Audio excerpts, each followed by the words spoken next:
Aruba had its own little World Cup to gear up for the big games that are starting this week.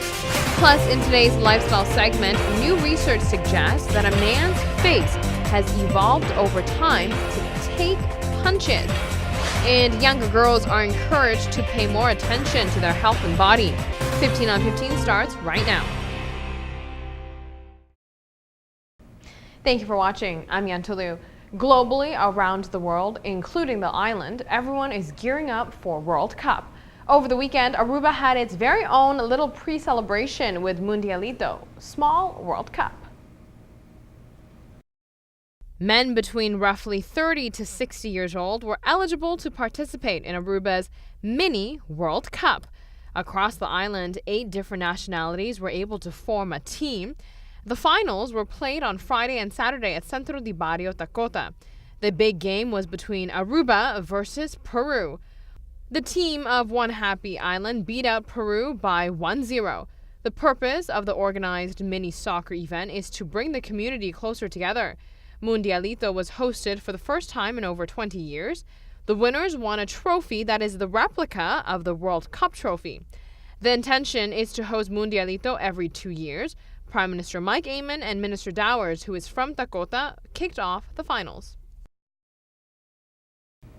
In other local news, executives of Aruba Airlines held a press conference to discuss the payment settlement agreement they have made with the Venezuelan government. Aruba Airlines has reached an agreement with the government of Venezuela for the country to settle their payments. Aruba Airlines will not be receiving the whole amount due to the difference in currency. Aruba Airlines will take this outcome as a lesson. In the future, they will strive to prevent this from happening by expanding destinations to Miami and Colombia. Aruba Airlines has yet to receive the payment from Venezuela, but they are optimistic about getting it. Aruba Airlines has gone through tough times, but they are said to be financially stable now. Now, the people of Tacota have a new reason to check out their basketball court as work has been made in the premise. On Saturday, Prime Minister Mike Amon, together with volunteers, repainted the basketball court in Tacota. This initiative is derived from the Beau Barrio, Your Neighborhood project. Volunteers seem to have had a great time doing the paint job. The basketball court was built in 2005. It's been a while since any work has been done on the premise. The priority of the government is to improve the recreational parks and activities areas to give kids a reason to go to the sporting facility and participate. After the paint job was done, kids took the opportunity to shoot some hoops. The government feels it is important to renovate sporting areas such as basketball courts, so this gives players a reason to go check out the facelift and hopefully spend more time in the newly renovated places. Moving forward, utility companies, together with Almar and Valero, amongst others, hosted a safety seminar last week. A motivational speaker who became disabled after an accident within a workplace puts things into perspective for workers and companies on the island to always put safety first.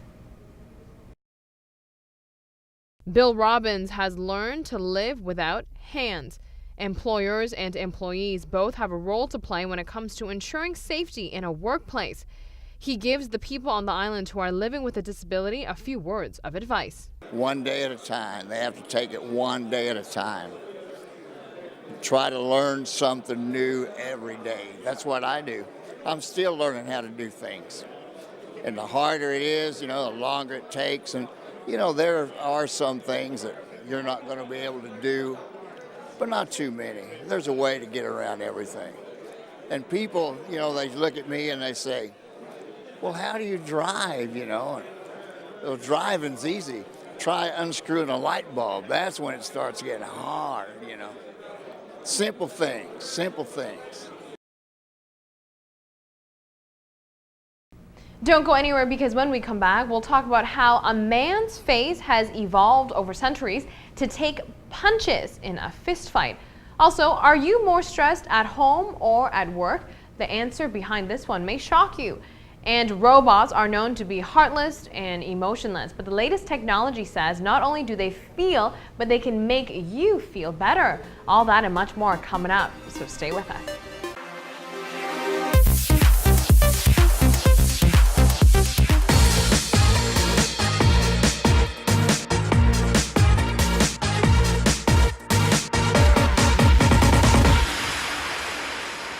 Welcome back from the break. A new theory suggests the male face has evolved over time to take punches. Researchers say the jawbone is frequently fractured in fistfights and was strengthened in some of our evolutionary ancestors. Research is saying the man's face evolved beefy facial features as a defense against fist fights.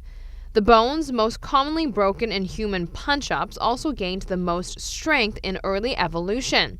They are also bones that differs between male and females the most. Study journals argue that this reinforces the man's evolution of a face evolved throughout fighting over females. Resources also suggest that violence drove key evolutionary changes, so there is a reason for a male's strikingly robust structures.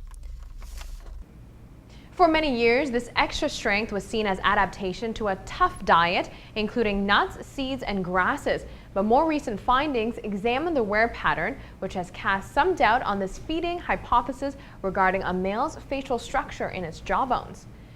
Take a minute and think about the environment in which you are most stressed out in. I'd assume many of you would say the workplace, but according to new findings, this isn't the case. True, at work you may have deadlines and usually have one project that you need to hand in to your boss at the end of the day. But researchers are saying at least then we are putting all our energy toward completing that one task. Think about it, at home, we have just a few hours each evening to clean the dishes, do the laundry, answer emails, get in a workout, and do everything else that is pulling us in different directions. Researchers suggest that some of the stress of home may stem from challenges of combining home responsibilities with work responsibilities. And robots are commonly accused of being emotionless and have no feelings, but Pepper here can read and detect how you are feeling. Better yet, he can help you feel better. Meet Pepper. He is the world's first robot that can read human emotions. He stands at 120 centimeters tall, so just under 4 feet. In this little body packs a whole lot of technology. The cameras and sensors on his face listens to the tone of human voices to see how they feel. Pepper also recognizes facial expressions so he can try to make them happy. The creator of Pepper sees the robots in the future being as indispensable as cell phones, believe it or not. Pepper has been created to speak 17 different languages. One of the ideas of Pepper is to take care of senior citizens. Once the prototype is on the market, Pepper will go on the market for $2,000. And on that note, we will be right back. Take a look to see what is coming up next.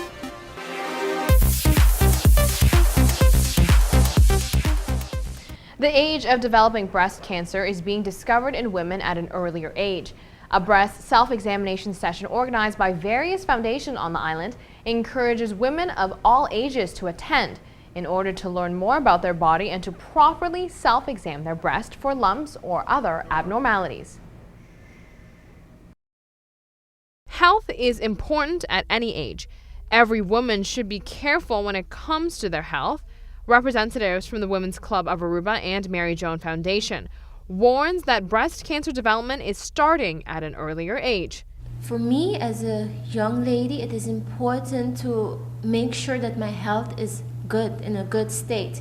I see that many individuals, many youngsters are not focusing as much as on their health. They're focusing on many other things.